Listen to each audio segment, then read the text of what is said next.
పక్కన heritage shop లో ఎంత అమ్ముతున్నారు? ఇదే ఉల్లి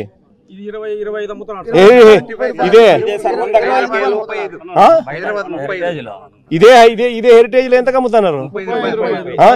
ఇదే హెరిటేజ్ లో వీళ్ళు అమ్మేది ఎంత రేటుకి అమ్ముతారు?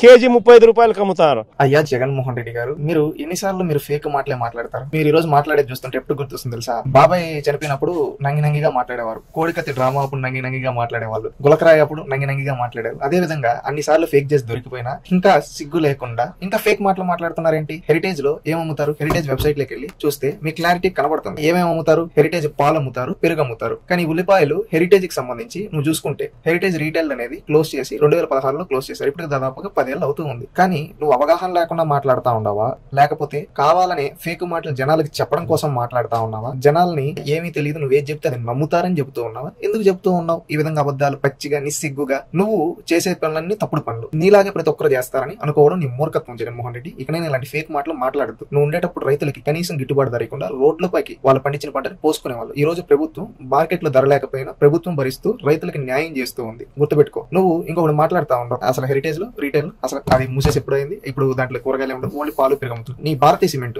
100 రూపాయలకి ఇస్తున్నావా, 50 రూపాయలకి ఇస్తున్నావా? ఎంత రేట్లు ఉన్నాయి? ఎందుకు అమ్ముతున్నావంతా? నిన్ను సూటిగా అడగదలుచుకున్నావు. భారతీయ సిమెంట్ లో సిమెంట్ నువ్వేమన్నా ఉచితంగా ఇవ్వచ్చు కదా, లేదా ఒక 100 రూపాయలు బస్తా పైన తగ్గించి అందరికి ఇవ్వచ్చు కదా, లేదా నీ సాక్షి పేపర్ ఊరికే ఇస్తా ఉండవా? 5 రూపాయలు 6 రూపాయలు పెట్టి అమ్ముతా ఉండా? ఊరికే ఇచ్చేయచ్చు కదా పేపర్. ఎందుకు అంత రేట్లు పెట్టమ్మేది? నీకు పవర్ ప్లాంట్స్ ఉన్నాయి కదా, పవర్ ప్లాంట్స్ నుంచి నేను ఎన్నో ఎలా గెలిపిస్తున్నా. పులివెందుల ప్రజలకు ఉచితంగా కరెంట్ ఇవ్వచ్చు కదా, ఎందుకు ఇవ్వటంలా? ఇవన్నీ ఇవ్వకపోగా నీ టీవీలో యాడ్లు కోట్లకి ఇచ్చుకుంటున్నావు కదా, ఉచితంగా యాడ్స్ ఇవ్వచ్చు కదా. ఒకప్పుడు నువ్వు ఉండేటప్పుడు ముఖ్యమంత్రిగా సాక్షి నుంచి గుర్తుందా? సాక్షి నుంచి 100 కోట్ల యాడ్లు ఇచ్చుకున్నావు ప్రభుత్వ డబ్బుతో. ఈ విధంగా ప్రజల డబ్బు తినే బుద్ధి నీది. ఇకనైనా ఇలాంటి ఫేక్ బుద్ధులు ఫేక్ మాటలు మాట్లాడడం ఆపి కరెక్ట్ గా రాజకీయాలు చేయడం నేర్చుకో. ఇలాగే పోతా ఉంటే నిన్ను ఫేక్ జగన్ అంటారు. ఆల్రెడీ సైకో అంటున్నారు, సైకో జగన్ అని. రేపు సైకో ఫేక్ జగన్ అని ప్రజలనే స్థాయికి తెచ్చుకోవద్దండి. ఉందాతనంగా రాజకీయాలు చేయండి, నిజాలు మాట్లాడండి, నిజాయితీగా రాజకీయాలు చేయండి. అది మీ డిఎన్ఏలో లేదనుకుంటా. ఇలాగే పోతే భవిష్యత్తులో గుండు సున్నా ఇస్తారు ప్రజలు.